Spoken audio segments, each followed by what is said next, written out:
So welcome to Physics Vijay channel. This is Srinivas, you know it already. So welcome students, welcome to the next concept in refractionate curve plane surfaces. So ఈ refractionate plane surfacesలో మనము 3 videos అని next video వస్తే so next వీడియోలో important concepts critical angle and TAR. Critical angle TAR means total internal reflection. ఈ రెండింటి గురించి మాట్లాడుకుందాం. So definitions పక్కన ఉన్నాయి, but I will tell you the concept first. So in this concept actually already we are all know that when a light ray is traveling from denser medium to rarer medium, when a light ray is traveling from denser medium to rarer medium, light ray bends away from the normal, so it will move away from the normal. Yes or no? Yes. So అంటే light ray denser medium నుంచి ఒకవేళ denser medium నుంచి rarer medium వెళ్తుంటే it's move away from the normal. So this is the normal and this is the interface line. This is interface. Interface means the line which is separating the two mediums. So ఒక మీడియంని ఇంకో మీడియంని separate చేసే line ఏదైతే ఉంటుందో దాన్ని interface అంటాం. So ఇలా వెళ్తున్నప్పుడు యాక్చువల్గా ఇది move away from the normal కదా. సో ఇక్కడే ఒక ఇంట్రెస్టింగ్ థింగ్ జరుగుతుంది. క్రిటికల్ యాంగిల్ అనేది వస్తుంది. ఎలా వస్తుందో చూద్దాం. So this is my angle of incidence and this is my angle of refraction, right? So నేను కొంచెం యాంగిల్ ఆఫ్ ఇన్సిడెన్స్ పెంచాను అనుకోండి, కొంచెం బెండింగ్ పెరుగుతుంది. Yes or no? ఎస్. ఇంకొంచెం పెంచాను అనుకో, ఇంకొంచెం పెరుగుతుంది. సో అట్లాగా at a particular angle of incidence so నేను ఇలా యాంగిల్ ఆఫ్ ఇన్సిడెన్స్ పెంచుకుంటూ వెళ్తుంటే ఆ refracted ray move away from the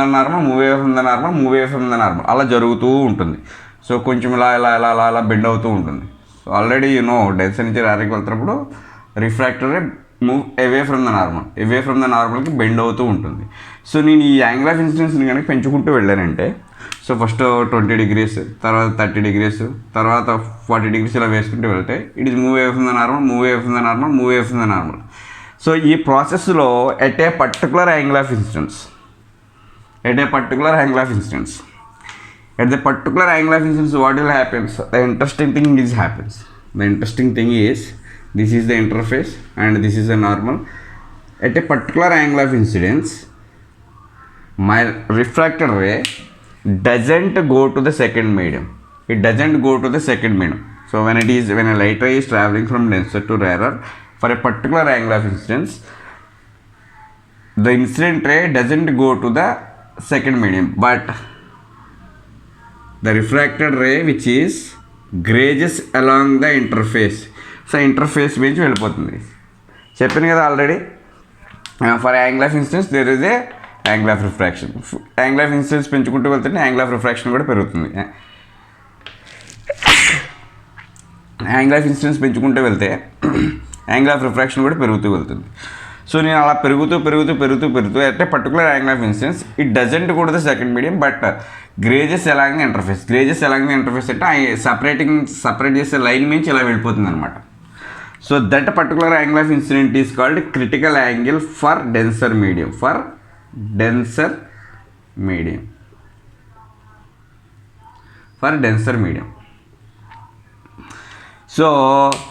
so this particular angle of incidence is called critical angle for denser medium. అంటే సో ఇప్పుడు డెఫినేషన్కి రండి. The angle of incidence for which refracted ray గ్రేజెస్. Refracted ray ఏమైపోతుంది? గ్రేజెస్ means ఇలా వెళ్ళిపోవడం. గ్రేజెస్ along the interface when it is travelling from denser to rarer medium. అంటే ఒక light ray కనుక denser medium నుంచి రేరర్ మీడియంకి వెళ్తూ ఉంటే ఎక్కడైతే ఏ యాంగిల్ ఆఫ్ ఇన్సిడెంట్ దగ్గర అయితే రిఫ్రాక్టెడ్ రే సెకండ్ మీడియంకి వెళ్ళకుండా ఆ ఇంటర్ఫేస్ ఏదైతే ఉందో ఆ ఇంటర్ఫేస్ నుంచి ఇలా వెళ్ళిపోతూ ఉంటే దాన్ని ఆ పర్టికులర్ యాంగిల్ ఆఫ్ ఇన్సిడెన్స్ని ఆ మీడియంకి సంబంధించి ఆ డెన్సర్ మీడియంకి సంబంధించి క్రిటికల్ యాంగిల్ అంటాము. Okay, clear? Critical angle simple. ఇంకొకసారి. So when light ray is travelling from denser to rarer medium for a particular angle of incidence, the refracted ray doesn't go to the second medium but grazes along the interface. That particular angle of incidence is called critical angle for denser medium. Critical angle దేనికి critical angle? Denser మీడియంకి critical angle అంటాం. Okay, so మీరు observe చేశారా ఇక్కడ? So ఇది critical angle అయింది. అప్పుడు angle of refraction ఎంత అయింది? R = 90 degrees అయింది. అంటే ఇంకోలా కూడా చెప్పొచ్చు, ఇదే స్టేట్మెంట్ ఎలా చెప్పొచ్చు? So for a pair of mediums when a light ray is traveling from denser to rarer medium, so when a light ray is incident on the critical angle, then the angle of refraction is 90 degrees. అంతే, simple. So denser medium నుంచి rarer మీడియంకి వెళ్తున్నప్పుడు if the incident ray is critical angle, if the incident angle is critical angle, then what happens? Angle of refraction is 90 degrees. Gauges along the interface అంటే అంత refractor ray makes an angle 90 degrees with the normal తోటి 90 degrees చేస్తుంది. Simple. So మనకి refractive index formula ఏంటి? n2/n1 = sin I by sin R. So దీంట్లో substitute చేస్తాం. So n2 అంటే refractive n2. So the ray which is coming from is called n1, the ray which is going is called n2. ఎక్కడి నుంచి అయితే రే వస్తుందో అది first medium, ఎక్కడికి రే వెళ్తుందో అది second medium. So n2/n1 = sin I by sin R, this is called Snell's law. n2/n1 = sin I by sin R, this is called Snell's law. So n2 అంటే rarer medium, n1 అంటే denser medium, = sin I means sin C, sin R means sin 90 degrees, sin 90 degrees. So this is what we are getting in the case of critical angle. So మీరు జాగ్రత్తగా observe చేస్తే NDR. So this is called from this one, ఎక్కడి నుంచి మీరు n rarer to denser medium, refractive index of the rarer medium with respect to denser medium is equal to sin C, because sin 90 value 1. So అక్కడి నుంచి refractive index of denser with respect to rarer medium is equal to 1/sin C. అంటే ఏ medium నుంచి రే వస్తుందో ఆ medium యొక్క refractive index దాని యొక్క critical యాంగిల్కి, సైన్ ఆఫ్ క్రిటికల్ యాంగిల్కి ఇన్వర్స్లీ ప్రపోర్షనల్గా ఉంటుంది. అర్థమవుతుందండి? సో ఒక మీడియం నుంచి, ఒక డెన్సర్ మీడియం నుంచి రేరర్ మీడియంకి వెళ్తున్నప్పుడు యాంగిల్ ఆఫ్ ఇన్సిడెన్స్ కనుక క్రిటికల్ యాంగిల్ అయితే యాంగిల్ ఆఫ్ రిఫ్రాక్షన్ 90 degrees అవుతుంది. ఈ రెండు వాల్యూస్ తీసుకుంటే మీరు స్నెల్స్ లాలో వేశారంటే n2/n1 = sin I by sin R. n2 is rarer medium, n1 is denser medium. n rarer to denser medium value sin C వచ్చింది. And by the principle of reversibility NDR, that means refractive index of the denser medium with respect to rarer medium ఎంత అవుతుంది? 1/sin C అవుతుంది.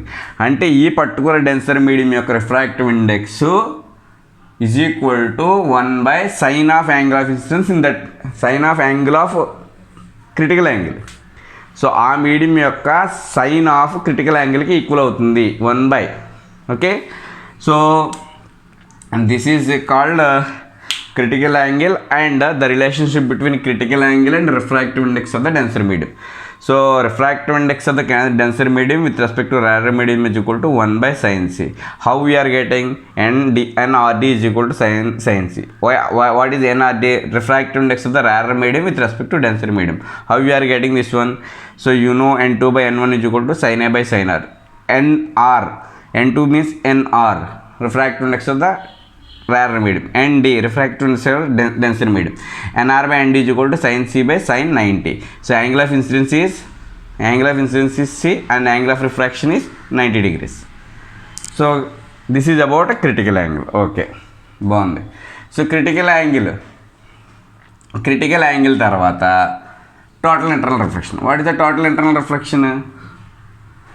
Total internal reflection is, ఒకవేళ నేను critical angle కూడా దాటేసి angle of incidence జరుగుతుంది అనుకోండి. So this is my normal, this is my interface, this is my angle of incidence. దీనికి ఇక్కడ critical angle, if this is a critical angle, if I is equal to C, the refracted ray goes like this. Okay, no problem. But if I increase my angle of incidence value more than critical angle, ఇంకా ఎక్కువ పెంచేస్తాను అనుకోండి, ఏదో 20, 30, 40 దగ్గర నాకు grazing వచ్చింది, 40 దగ్గర critical angle కనిపిస్తుంది, 40 కంటే 48, 49 అలా పెంచుకుంటే వెళ్ళాను అనుకోండి, ఏమవుతుంది? 40 కంటే పెంచుకుంటే వెళ్తే if 40 degrees is my critical angle, దానికంటే ఎక్కువ యాంగిల్ ఆఫ్ ఇన్సిడెన్స్ వేసినట్టుకోండి ఏమవుతుందంటే interestingly the ray doesn't go to the second medium but reflects back into the same medium.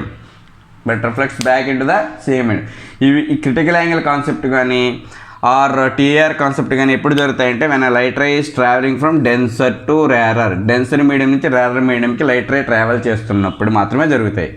So ఇందాక చెప్పాను నేను యాంగిల్ ఆఫ్ ఇన్సిడెన్స్ని పెంచుకుంటూ వెళ్తే, యాంగిల్ ఆఫ్ ఇన్సిడెన్స్ వాల్యూ పెంచుకుంటూ వెళ్తే refracted angle also increases at a particular angle of incidence it గ్రేజెస్, అంటే ప్యారలల్గా వెళ్ళిపోతుంది అనమాట, ఎగ్జాక్ట్లీ ఇంటర్ఫేస్ నుంచి వెళ్ళిపోతుంది. సో ఇది క్రిటికల్ యాంగిల్. ఈ క్రిటికల్ యాంగిల్ కంటే కూడా నేను ఎక్కువ యాంగిల్ ఆఫ్ ఇన్సిడెన్స్ వేసాను అనుకోండి and it is not going to the second medium, not గ్రేజెస్ along interface but reflects back into the same denser medium, అదే డెన్సర్ మీడియంలోకి వచ్చేస్తుంది వెనక్కి. So this phenomena is called TIR. ఏమంటాం? Total internal reflection అంటాం. Total internal reflection అంటాం. So మళ్ళీ చెప్తాను చూడండి, when light ray is travelling from denser to rarer, denser medium నుంచి రేరర్ మీడియంకి వెళ్తున్నప్పుడు if the angle of incidence అంటే i value is more than a critical angle కంటే ఎక్కువ ఉంటే then refracted ray doesn't go to the second medium but reflects back into the same denser medium. This phenomena is called total internal reflection. Very very very important. So అంటే ఇంకా refraction జరగట్లా, reflection జరుగుతుంది వెరైటీగా. Denser మీడియంలో reflection జరుగుతుంది, అంటే ఇక్కడ 30 degreesతో వెళ్ళింది అనుకోండి, ఇక్కడ 30 degreesతో వచ్చేస్తుంది అనమాట. This phenomena is called total internal reflection. ఒకసారి డెఫినేషన్ చూద్దాం. The phenomena due to which light ray which is travelling from denser to rarer, అంటే డెన్సర్ మీడియం నుంచి రేరర్ మీడియంకి వెళ్తున్నప్పుడు gets reflected in to the denser medium. ఏమవుతుంది? Reflect అయిపోతుంది. So 30 degreesతో నార్మల్తో వెళ్తుంది, మరి అదే 30 degreesలో వెనక్కి వచ్చేస్తుంది. When angle of incident is more then critical angle. ఎప్పుడు? సో క్రిటికల్ యాంగిల్ కంటే ఎక్కువ యాంగిల్ ఆఫ్ ఇన్సిడెన్స్ ఉంటే then it is reflect back into the same medium. This phenomena is called total internal reflection. Very very important. So ఈ critical angle concept and ఈ total internal reflection state బోర్డులో ఫ్రీక్వెంట్గా అడుగుతూ ఉంటాడు కాబట్టి చెప్తున్నా. So నార్మల్గా కామన్గా చెప్పుకోవాలంటే ఎలా చెప్పుకోవాలి? క్రిటికల్ యాంగిల్ అంటే రిఫ్రాక్టెడ్ రే గ్రేజెస్ అవుతుంది, అంటే ఎలాంగ్ ది ఇంటర్ఫేస్ వెళ్ళిపోతుంది. టోటల్ ఇంటర్నల్ రిఫ్లెక్షన్ అంటే సో సెకండ్ మీడియంకి వెళ్లకుండా గ్రేజెస్ అవ్వకుండా మళ్ళీ ఫస్ట్ మీడియంకే రిఫ్లెక్ట్ బ్యాక్ అయిపోతుంది. This is called total internal reflection. ఈ రెండు కూడా ఎక్కడ జరుగుతాయి? రేరర్ నుంచి డెన్సర్ మీడియంకి జరుగుతున్నప్పుడు, వెళ్తున్నప్పుడు. Okay. So next conditions for total internal reflection. So conditions ఏంటి? టోటల్ ఇంటర్నల్ రిఫ్లెక్షన్ జరగాలి అంటే కండిషన్స్ ఏంటి? There are 2 conditions. Condition 1, light ray must travel from denser to rarer, denser medium నుంచి రేరర్ మీడియంకి వెళ్ళాలి, first point. Second point, angle of incidence should be greater than critical angle 40 degrees అనుకోండి ఈ denser మీడియంకి. So 40 degrees కంటే ఎక్కువ కనుక మీరు angle of incidence వేస్తే then it is reflect back into the same medium. Okay, this is about total internal reflection and critical angle.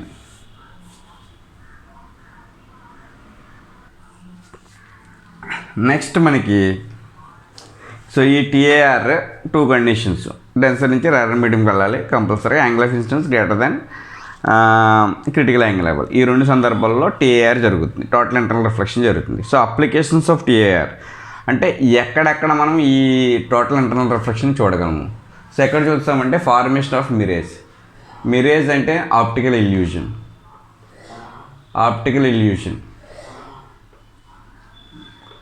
So optical illusion అంటే ఏంటంటే యాక్చువల్గా మీరు ఇది ఎక్కడ చూస్తారంటే ఈ మిరేజెస్ డిసెట్స్లో చూస్తారు, ఆర్ హాట్ సమ్మర్ డేస్లో రోడ్డు మీద. సో హాట్ సమ్మర్ డేస్లో మార్నింగ్ టైం మీరు బైక్ మీద వెళ్తున్నా లేకపోతే వాక్ చేసుకుంటూ వెళ్తున్నా, you can see some there is a reflection or a glare coming from the గ్రౌండ్లో నుంచి ఒక గ్లేర్ వస్తూ ఉంటుంది, or you can see some water present అయినట్టుగా కనిపిస్తూ ఉంటుంది. సో డిసెట్స్లో నడుచుకుంటూ వెళ్తుంటే ఎక్కడో కొంచెం దూరం వెళ్ళేటప్పటికి వాటర్ ఉన్నట్టు కనిపిస్తూ ఉంటుంది. సో కానీ అక్కడికి వెళ్ళి చూస్తే అక్కడ వాటర్ ఉండదు, ఏమీ ఉండదు. సో ఇది ఈ ఈ ఇల్యూషన్ ఏదైతే ఉందో మనకి లేని ఆ వాటర్ని రోడ్డు మీద కానీ డిసర్ట్స్లో కానీ ఉంది అని దూరం నుంచి చూసి అనుకోవటాన్ని ఆ ఫినామినాని మిరేజెస్ అంటాం, ఎండమాములు అంటాం మామూలుగా తెలుగులో అయితే. సో ఈ మిరేజెస్ ఫామ్ అవ్వడానికి రీజన్ ఏంటంటే మెయిన్ రీజన్ టీఏఆర్. దేంటి రీజన్ ఏంటి? Total internal reflection. ఈ మిరేజెస్ ఫామ్ అవ్వడానికి మెయిన్ రీజను టీఏఆర్ అనమాట. సో ఈ టీఏఆర్ వల్ల ఈ మిరేజెస్ ఎలా ఫామ్ అవుతాయో చూద్దాం. Suppose this is my ground, okay. So ఈ ground surface. So hot summer డేస్లో మీరు నడుచుకుంటూ వెళ్తుంటే హాట్ సమ్మర్ డేస్లో అసలు యాక్చువల్గా ఏం జరుగుతుందో చూద్దాం. And hot summer days air near the ground, అంటే గ్రౌండ్కి దగ్గరగా ఉన్న ఈ ఎయిర్ గ్రౌండ్ నుంచి పైకి వెళ్తున్న కొద్దీ ఉన్న ఎయిర్ ఏంటో చూద్దాం. గ్రౌండ్ సర్ఫేస్ నుంచి పైకి వెళ్తున్న కొద్దీ ఎయిర్ యొక్క డెన్సిటీ ఏంటో చూద్దాం. సో హాట్ సమ్మర్ డేస్లో ఏమవుతుందంటే ఎవాపరేషన్ ఎక్కువ జరుగుతుంది. వాటర్ సర్ఫేస్ మీద ఉన్నదంతా, అదే గ్రౌండ్ సర్ఫేస్ మీద ఉన్నదంతా కూడా వాటర్ వేపర్ రూపంలో కన్వర్ట్ అయిపోయి హై ఆల్టిట్యూడ్కి వెళ్ళిపోతుంది. అంటే హైట్ పెరుగుతున్న కొద్దీ వాటర్ వేపర్ ఎక్కువ ఉంటుంది. But the air near the ground surface దగ్గరికి వచ్చేటప్పటికి డ్రైగా ఉంటుంది. మొత్తం వాటర్ అంతా ఎవాపరేట్ అయిపోతున్నప్పటికి డ్రైగా ఉంటుంది. So the air near the ground is hot and dry hot summer డేస్లో. ఎయిర్ అంటే హైయర్ లెవెల్స్, అంటే హై ఆల్టిట్యూడ్స్. మీరు హైట్కి వెళ్తున్న కొద్దీ ఏమవుతుంది? కూల్ ఎయిర్ ఉంటుంది. Cool air is denser. The hot dry air is having less refractive index. Cool air becomes denser and it has more refractive index. Already చెప్పా. So అంటే ground surface మీద ground లెవెల్లో ఉన్న ఎయిర్లో ఉన్న వాటర్ మాలిక్యూల్స్ అన్ని evaporate అయిపోయి పైకి వెళ్ళిపోవటం వల్ల గ్రౌండ్ దగ్గర ఉన్న ఎయిర్ అంతా కూడా డ్రైగా ఉంటుంది. డ్రైగా ఉండటం అంటే rarer medium has less refractive index. So compare to the higher levels, అంటే పైకి వెళ్తున్న కొద్దీ డెన్సిటీ ఆఫ్ ద ఎయిర్ పెరుగుతుంది, water presence in the air పెరుగుతూ ఉంటుంది. వాటర్ మాలిక్యూల్స్ ఎక్కువ ఉన్నాయో పైకి వెళ్తున్న కొద్దీ అది డెన్స్ ఎయిర్ అవుతుంది, కూల్ ఎయిర్ అవుతుంది, డెన్స్ ఎయిర్. సో కూల్గా ఉన్న డెన్స్ ఎయిర్ అవ్వటం వల్ల దాని రిఫ్రాక్టివ్ ఇండెక్స్ పెరుగుతూ ఉంటుంది. సో దీన్ని బట్టి మీకు ఏమర్థమైంది? సో ఈ రెండాటి వల్ల ఏమర్థమైంది? ఎయిర్ గ్రౌండ్ దగ్గర ఉన్న ఎయిర్ డ్రైగా ఉంటుంది, లెస్ రిఫ్రాక్టివ్ ఉంటుంది. గ్రౌండ్ నుంచి పైకి వెళ్తున్న కొద్దీ రిఫ్రాక్టివ్ ఇండెక్స్ ఎక్కువగా ఉంటుంది. ఓకే. సో అంటే మీరు హై ఆల్టిట్యూడ్ నుంచి కిందకు వస్తున్న కొద్దీ రిఫ్రాక్టివ్ ఇండెక్స్ అనేది తగ్గిపోతుంది, డిక్రీజెస్. రిఫ్రాక్టివ్ ఇండెక్స్ తగ్గిపోతుంది. అంటే ఇక్కడ హై రిఫ్రాక్టివ్ ఇండెక్స్ ఉంటుంది, ఇక్కడ లో రిఫ్రాక్టివ్ ఇండెక్స్ ఉంటుంది. సో హై రిఫ్రాక్టివ్ ఇండెక్స్ అంటే ఏంటి? More denser. Okay. High refractive index అంటే ఏంటి? డెన్సర్ అని. లో రిఫ్రాక్టివ్ ఇండెక్స్ అంటే రేర్ మీడియం అని. ఓకే. ఈ రెండు ఉన్నాయి. అంటే అట్మాస్ఫియర్లోనే లేయర్స్కి మధ్య, అంటే ఇక్కడ ఒక లేయర్ తీసుకున్నారు, ఎయిర్ లేయర్. సో ఇక్కడి నుంచి లైట్ రే వస్తుంది అనుకోండి, ఇది డెన్సర్ మీడియం, దాని కింద ఉన్నది rarer medium. So denser to rarer move away from the normal ఇలా వెళ్తుంది. మళ్ళీ దీని కింద లేయర్ తీసుకున్నారనుకోండి, సో ఈ వస్తున్న లైట్ రే ఇది ఇన్సిడెంట్ రే అవుతుంది. సో ఇక్కడి నుంచి again this is the denser and this is the rarer. What happens? It move away from the normal ఇలా వెళ్తుంది. సో మళ్ళీ ఇంకొక లేయర్ తీసుకున్నారనుకోండి, so again this is the denser and this is the rarer. So move away from the normal ఇలా. So అంటే అర్థం ఏంటంటే, so లేయర్కి మధ్య ఇది డెన్సర్ అయితే దాని కింద ఉన్నది రేరర్, మళ్ళీ ఇది డెన్సర్ అయితే దాని కింద ఉన్నది రేరర్, ఇది డెన్సర్ అయితే దాని కింద ఉన్నది రేరర్. ఎందుకంటే పైనుంచి కిందకు వస్తున్న కొద్దీ రిఫ్రాక్టివ్ ఇండెక్స్ తగ్గిపోతుంది. అంటే పైనుంచి కిందకు వస్తుంటే సో అట్మాస్ఫియర్లో లేయర్కి మధ్య రిఫ్రాక్టివ్ ఇండెక్స్ ఎందుకు డెన్సిటీ ఆఫ్ ద ఎయిర్ మారిపోతూ ఉంటుంది అనమాట. కిందకు వచ్చేటప్పటికి డ్రై ఎయిర్ ఉంటుంది, పైకి వెళ్ళేటప్పటికి డెన్స్ ఎయిర్ ఉంటుంది. సో ఈ డెన్స్ ఎయిర్ నుంచి డ్రై ఎయిర్కి లైట్ ట్రావెల్ చేస్తున్నప్పుడు ఈ ఫినామినా జరుగుతుంది, రిఫ్రాక్షన్ జరుగుతుంది. డెన్సర్ టు రేరర్ మీడియం అనే కాన్సెప్ట్ వస్తుంది. డెన్సర్ టు రేరర్ మీడియంకి వెళ్తున్నప్పుడు so there is chance of రీఫ్రాక్షన్లో ఏం జరుగుతుంది? రీఫ్రాక్షన్లో కంపల్సరీగా move away from the normal. Light ray ఏమవుతుంది? రిఫ్రాక్షన్లో డెన్సర్ నుంచి రేర్గా వెళ్తున్నప్పుడు move away from the normal జరుగుతుంది.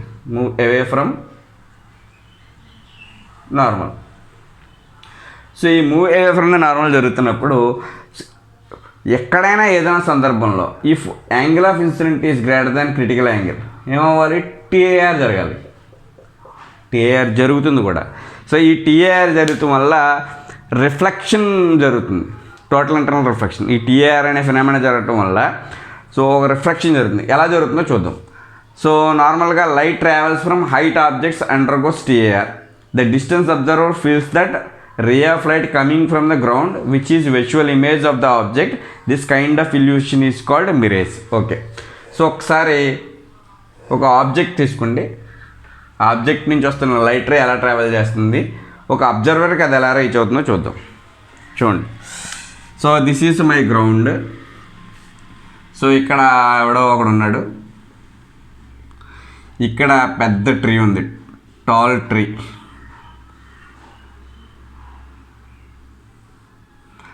సో ఇది ట్రీ అనుకుందాం. సో యాక్చువల్గా టీఆర్లో ఏం జరుగుతుందంటే ఈ light ray coming from the this object. ఏంటి ఈ ఆబ్జెక్ట్ ఏంటి, ట్రీ నుంచి వస్తుంది. ఇది కొంచెం పెద్దగా వేద్దాం.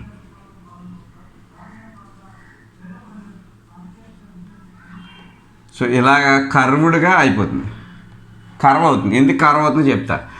సో ఇది యాక్చువల్గా ఇలా కర్వ్ అయ్యి ఇక్కడ దాకా వస్తుంది. Light ray coming from the this tall objects called tree దగ్గర వస్తుంది.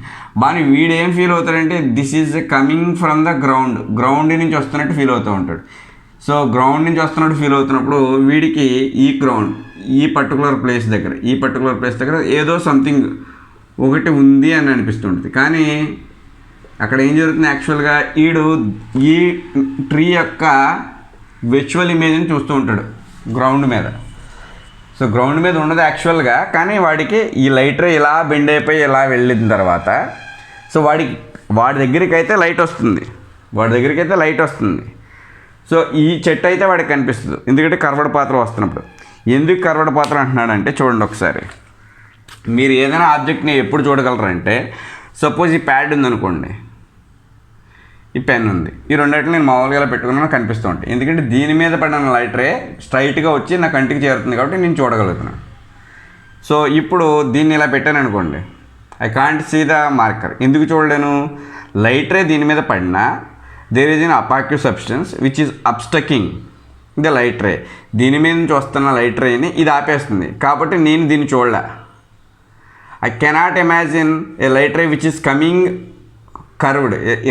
ఈ లైట్ రే ఈ మార్కర్ దగ్గర నుంచి ఇలా కర్వ్ కింద తిరిగి నా కంటికి రీచ్ అవుతుందని నేను ఊహించను. ఎస్ సార్ నో, డెఫినెట్గా నా కంటి ముందు ఏది కనిపిస్తుందో అది నిజం అనుకుంటాను. డెఫినెట్గా ఇక్కడ మార్కర్ ఉందని, ఆ మార్కర్ నుంచి ఒక లైట్ ఇలా కర్వ్ కింద అయ్యి నా కంటికి చేరుతుందని, సో దిస్ ఈజ్ మార్కర్ అని నేను అనుకోను. ఎందుకంటే అసలు అలా కర్వ్ అవుతుందని నేను అసలు ఊహించను. కానీ ఏం జరుగుతుందంటే ఈ టీఆర్లో ఏం జరుగుతుందంటే ఈ మార్కర్ దగ్గర నుంచి వస్తున్న లైట్ రే బెండ్ అయ్యి కర్వ్ అయ్యి ఎక్కడ రీచ్ అవుతుంది. అప్పుడు నేను ఏమనుకుంటే స్ట్రైట్గా మార్కర్ యొక్క ఇమేజ్ ఇక్కడి నుంచి వస్తుంది అనుకుంటా. నా ముందు ఏదైతే ఉందో అది, నా ముందు ఇక్కడ ప్యాడ్ ఉంది, ఆ ప్యాడ్ మీద వస్తుంది, ప్యాడ్ మీద ఎవరో డ్రా చేశారు అనుకుంటా. ఓకేనా, దట్ ఈజ్ అన్ ఇల్యూషన్. కానీ యాక్చువల్గా అదే జరుగుతుంది.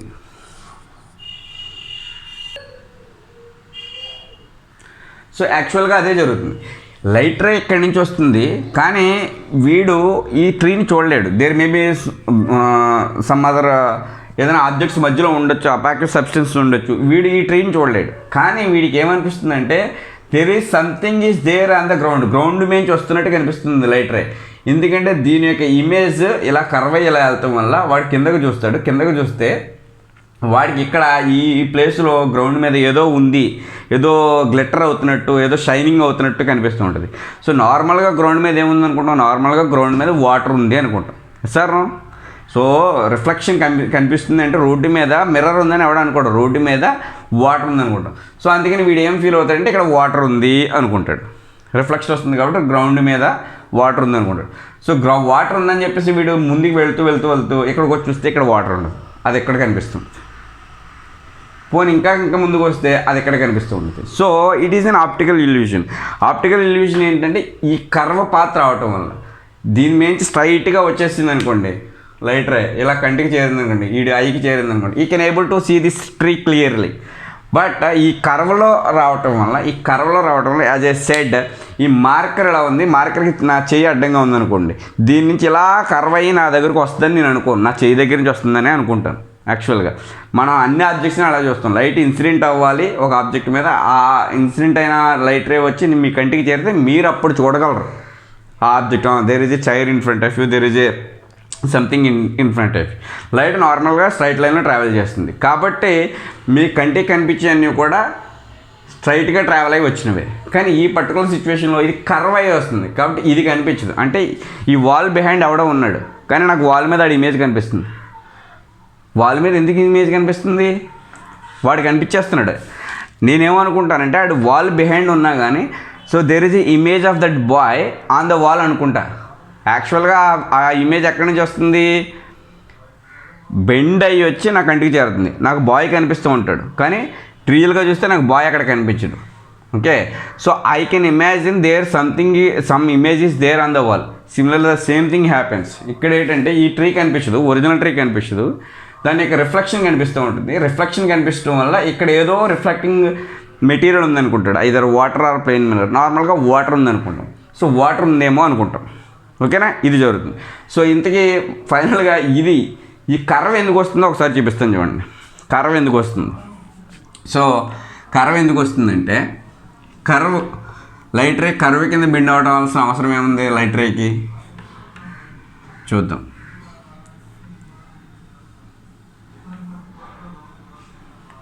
కర్వ్ కింద బెండ్ అవ్వాల్సిన అవసరం ఏముంది లైట్ రేకి? చూడండి ఒకసారి. సో నేను అట్మాస్ఫియర్ని డిఫరెంట్ లేయర్స్ కింద డివైడ్ చేస్తాను అట్మాస్ఫియర్ని. సో అట్మాస్ఫియర్లో ఎయిర్ ఉంది మీకు తెలుసు ఆల్రెడీ.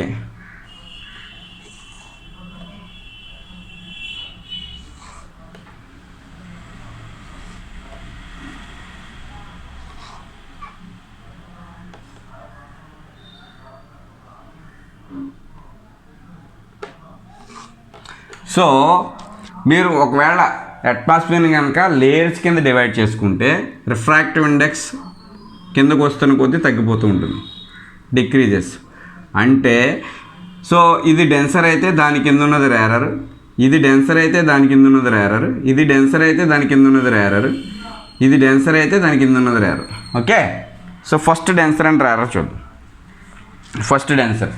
సో ఈ రెండు, ఇది డెన్సర్ అండ్ రేరర్. నేను చెప్పాను పైన కూల్ ఎయిర్ ఉంటుంది, దానికంటే తక్కువ కూల్ ఎయిర్ ఉంటుంది. సో ఇది ఒకటి డెన్సర్ మీడియం కింద, ఒకటి రేరర్ మీడియం కింద యాక్ట్ చేస్తుంది. సో ఏదో చెట్టు నుంచి ఒక లైట్ రే వచ్చింది అనుకోండి, ఇక్కడ ఇన్సిడెంట్ అయింది. ఇన్సిడెంట్ అయినప్పుడు డెన్సర్ టు దాని కింద ఉన్న medium rarer medium, denser to rarer మీడియంకి వెళ్తున్నప్పుడు లైట్ రే ఏమవుతుంది?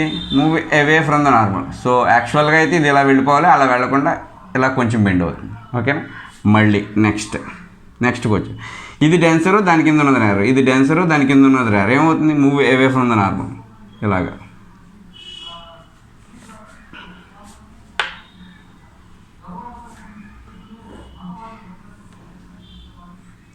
సో మళ్ళీ ఇది డెన్సరు దాని కింద ఉన్నది rare, move away from the normal. So ఇట్లాగా మీరు చేసుకుంటూ ఉంటే ఒక కర్వ్ ఎలా ఫామ్ అయిపోతుంది అనమాట. ఎందుకంటే లేయర్కి మధ్య డిఫరెన్స్ చాలా తక్కువ ఉందని కర్వ్ కింద ఫామ్ అయిపోతుంది. సో ఇలా కర్వ్ కింద ఫామ్ అయ్యి at a particular angle of incidence. చూడండి, ఈ యాంగిల్ ఆఫ్ ఇన్సిడెన్స్ దగ్గర at a particular angle of incidence, this is angle of incidence, this angle of incidence is again denser to rarer, this angle of incidence is greater than critical angle. Greater than critical angle అయినప్పుడు ఏమవుతుంది? Reflect back. So యాక్చువల్గా ఎక్కడి నుంచి వస్తుంది? Reflect back అవుతుంది. ఇక్కడ ఉన్నాడు మనిషి, వాడికి ఏమనిపిస్తుంది? ఎక్కడి నుంచి వస్తున్నట్టు అనిపిస్తూ ఉంటుంది. కానీ ఇది రిఫ్లెక్షన్ ఎక్కడి నుంచి ఎక్కడెక్కడో ఆబ్జెక్ట్ ఉంది, ఆ ఆబ్జెక్ట్ నుంచి ఆ ఆబ్జెక్ట్ని వాడు చూడలేడు. ఓకేనా, so when our light ray is travelling from denser to rarer, move away from the normal, ఈ ప్రాసెస్ కంటిన్యూస్గా అట్మాస్ఫియర్లో జరుగుతుంది. అందుకని ఒక లైట్ రే ఇలా కంటిన్యూస్గా కర్వ్ కింద బెండ్ అయిపోయి లాస్ట్లో at a particular angle of incidence is more then critical angle. ఈ పర్టికులర్ సీన్ దగ్గరకు వచ్చేటప్పటికి యాంగిల్ ఆఫ్ ఇన్సిడెన్స్ కంటే క్రిటికల్ యాంగిల్ ఎప్పుడైతే ఎక్కువ ఉందో రిఫ్లెక్షన్ జరుగుతుంది. అంటే లైట్ రే బెండే టప్మనే రిఫ్లెక్షన్ కింద ఇలా వస్తుంది. సో ఇలా స్ట్రైట్లో ఇలా వస్తున్నప్పుడు నేను కిందకు చూస్తే అక్కడ నాకు ఇమేజ్ కనిపిస్తుంది. ఈ ట్రీ యొక్క విజువల్ ఇమేజ్ అక్కడ కనిపిస్తుంది. ఓకే, నేను ఆ విర్చువల్ ఇమేజ్ని చూసి అక్కడ మిర్రర్ ఉందో లేకపోతే వాటర్ ఉందో అనుకుంటా. This is called formation of mirage. The distance observer అంటే దూరంగా ఉన్న observer feels that the ray of light coming from the ground నుంచి వస్తుంది అన్నట్టుగా ఊహించుకుంటాడు. Which is an virtual image of the object. ఒక ఆబ్జెక్ట్ ఏదైతే ఆబ్జెక్ట్ నుంచి వస్తుందో లైట్ రే, ఆ ఆబ్జెక్ట్ యొక్క virtual image. This kind of illusion is called mirages. ఓకేనా? దీంట్లో మెయిన్ రీజన్ ఏంటంటే రిఫ్రాక్షన్ జరగడం కంటిన్యూస్గా అట్మాస్ఫియర్లో, డెన్సర్ నుంచి రేర్ మీడియంలో ఫామ్ అవటం. డెన్సర్ అండ్ రేర్ మీడియంలో ఎందుకు ఫామ్ అవుతాయి? హై ఆల్టిట్యూడ్స్కి వెళ్ళినప్పుడు కూల్ ఎయిర్, దానికి కింద ఉన్న లేయర్స్ హాట్ ఎయిర్ అవటం వల్ల denser and rare mediums form అవటం వల్ల లైట్ రే కంటిన్యూస్గా move away from the bend అవుతుంది. ఒక పర్టికులర్ యాంగిల్ ఆఫ్ ఇన్సిడెంట్కి వచ్చేటప్పటికి టీఆర్ జరుగుతుంది. టీఆర్ జరిగి లైట్ రే ఇక్కడికి వస్తుంది. వాడు స్ట్రైట్గా గ్రౌండ్ వైపు చూస్తాడు. ఎప్పుడైతే ఇలా లైట్ రే వచ్చిందో వాడు ఇలా చూస్తాడు. ఇలా చూస్తే ఇక్కడ విర్చువల్ ఇమేజ్ కనిపిస్తుంది. సో ఈ విర్చువల్ ఇమేజ్ ఉంటుందా ఉండదు, వీడు ఎదరికి వస్తే అది ఎదరకు మూవ్ అవుతుంది. సో ఇక్కడ ఏదైనా వాటర్ ఉందా అనుకుంటాడు, వాటర్ ఉండదు. సో ఈ ఫినామినాని మనం మిరేజ్ అంటాం. ఐ హోప్ కొంచెం క్లియర్గానే చెప్పాను అనుకుంటున్నాను. ఎందుకంటే సో ఇంత ఎక్స్ప్లెనేషన్ ఇవ్వరు, సింపుల్గా 4-5 పాయింట్స్తో తేల్చేస్తారు. సో ఇక్కడ కాన్సెప్ట్స్ గుర్తుపెట్టుకోవాల్సిన కాన్సెప్ట్ ఏంటంటే హాట్ సమ్మర్ డేస్లో air near the ground is hot, air at the high level is cooled. Hot air is less refractive index, cool air is more refractive index. Light travels from the height objects, undergoes TAR. At a particular point దగ్గర TAR జరుగుతుంది. TAR జరిగినప్పుడు so వాడు ఏం feel అవుతాడంటే అక్కడ ఏదో image ఉంది. ఆ image ఎందుకు ఉంది అంటే అక్కడ వాటర్ కానీ మిర్రర్ కానీ ఉందనుకుంటాడు. గ్రౌండ్ మీద సాధారణంగా మనం వాటర్ ఉందనుకుంటాం. వాటర్ ఉందని చెప్పేసి ముందుకు వెళ్తే అది ఇంకా కొంచెం ఎదర జరుగుతుంది. ఎందుకంటే ఈ phenomena. Okay, so thank you.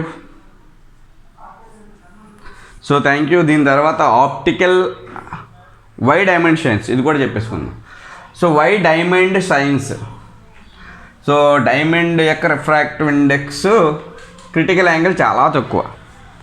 So diamond ఎందుకు షైన్ అవుతుంది?